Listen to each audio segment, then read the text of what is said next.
پھر ہم اپنے بیرن کے لیے 12.5 برس کی لائیں گے. خالہ چہکی. آئے ہائے ماموں شرما گئے. دوسری بیوی نہیں جیتی اس لیے تیسری. شمسہ بیگم بولی کیا بک رہی ہو؟ ہاں میاں بڑے بھوڑوں سے سنتے آئے ہیں دوسری تو تیسری کا صدقہ ہوتی ہیں، اسی لیے پرانے زمانے میں لوگ دوسری شادی گڑیا سے کر دیا کرتے تھے تاکہ پھر جو دلہن آئے وہ تیسری ہو. بہنوں نے سمجھایا اور ماموں سمجھ گئے. پھر جلد ہی رخسانہ بیگم نے بھی سمجھا دیا. اس کے بعد تو بس 2-3 سال میں اچھے کھانے کپڑے اور عاشق زار میاں نے وہ جادو پھیرا کہ پہلی کا چاند 14ویں کا مہتاب ہو گیا. وہ چاندنی چٹکی کہ دیکھنے والوں کی آنکھیں جھپک گئیں. پور پور سے شعائیں پھوٹنے لگیں. شجاعت ماموں پر ایسا نشہ سوار ہوا کہ بالکل دھت ہو گئے. شکر ہے جلد ہی پینشن ہونے والی تھی ورنہ آئے دن کے دفتر سے غوطے ضرور رنگ لاتے. بہنوں کے لے دے کے بس ایک بھائیا ہی تھے. بڑی ممانی تو دولہا لے ہی میں جی سے اتر گئی تھی. ان کی کمان کبھی چڑھی ہی نہیں. جب تک زندہ رہی صورت کو ترستی رہی. آل اولاد خدا نے دی ہی نہیں کہ ادھر جی بہل جاتا.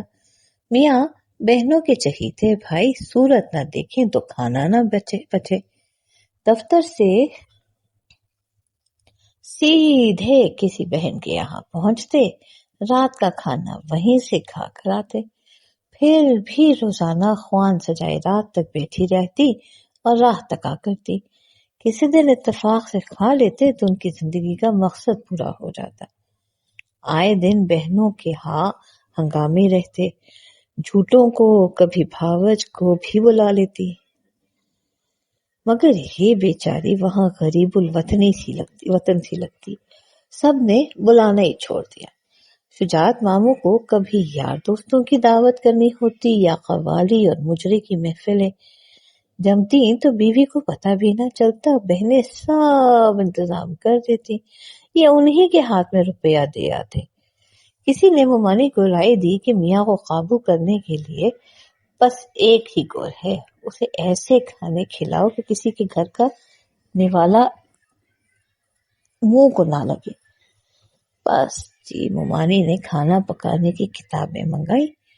لہسن کی کھیر اور بادام کے گلگلے اور دم کا مرغ اور مچھلی کی کباب، پتہ نہیں کیا کیا پکاتی تھیں. اور بس اور جب بھی ماموں کھاتے تو یہ فیصلہ کر لیتے کہ انہیں زہر دے کر مارنا چاہتی ہیں.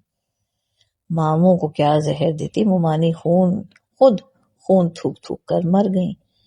مگر نئی نویلی کا جادو تو آتے ہی سر چڑھ کر بولنے لگا. نہ کہیں آنے کے رہے نہ جانے کے، نہ کسی کا آنا بھائے. بس میاں ہیں اور بیوی. کیا باغو بہار سا بھائی چٹکی بجاتے میں کھرے کی طرح بے رحم اور بے مروت ہو گیا. دنیا اجاڑ ہو گئی. اپنے پاؤں آپ ہی کلہاڑی ماری. گوری بیگم سے شادی کرا دی ہوتی تو شاید بھیا صاحب القت نہ ہو جاتے. اے بھابی بھیا کو آنچل میں کب تک باندھے رکھو گی؟ مرد ذات ہے، کوئی جھنڈلنا تو نہیں کہ ہر دم کولہے سے لگائے بیٹھی رہو. لاکھ تانے دیے جاتے دلہن بیگم ہے کہ کبھی کھیکی کرتی اور ہنستی رہتی، اور میاں کاٹ کے الو گیائے جاتے تھے. اپنی جورو ہے، کوئی پڑوسی نہیں، بس ٹکے ہی جا رہے ہو بجر بٹوں کی طرح. ماموں وہ ماموں ہی نہ رہے. اجی کیسی قوالیاں اور کیسے مجرے. بس بیوی تکنی اور تگنی کا ناچ نچاتی جاتی اور آپ ناچتے رہتے. اے بس اور تھوڑے دن کی چونچلے ہیں. پیر بھاری ہوا نہیں کہ سارا دلہناپا ختم. ایک نہ ایک دن تو بھائی کا جی بھرے گا. دلوں کو تسلی دی جاتی.